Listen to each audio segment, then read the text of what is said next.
Hello guys, welcome back to the channel, and as per usual I shall get to it. First sketch took 2.5 minutes, second one 1 minute 20 seconds, second one took 2 minutes 50 seconds.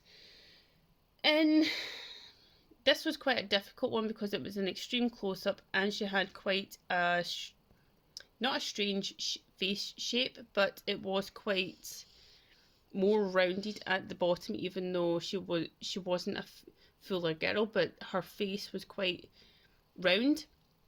So yeah, it was a little bit more difficult to capture. I utilised geometric and observational along with the good speed, creating the feedback loop.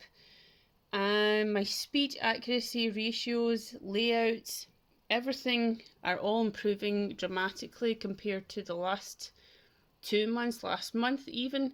Check out the rest of the channel and check out the rest of the videos just so that you've got a bit of a comparison and I'm not just kind of talking out my backside essentially. And thank you so much for staying tuned, and I shall see you next time. Bye!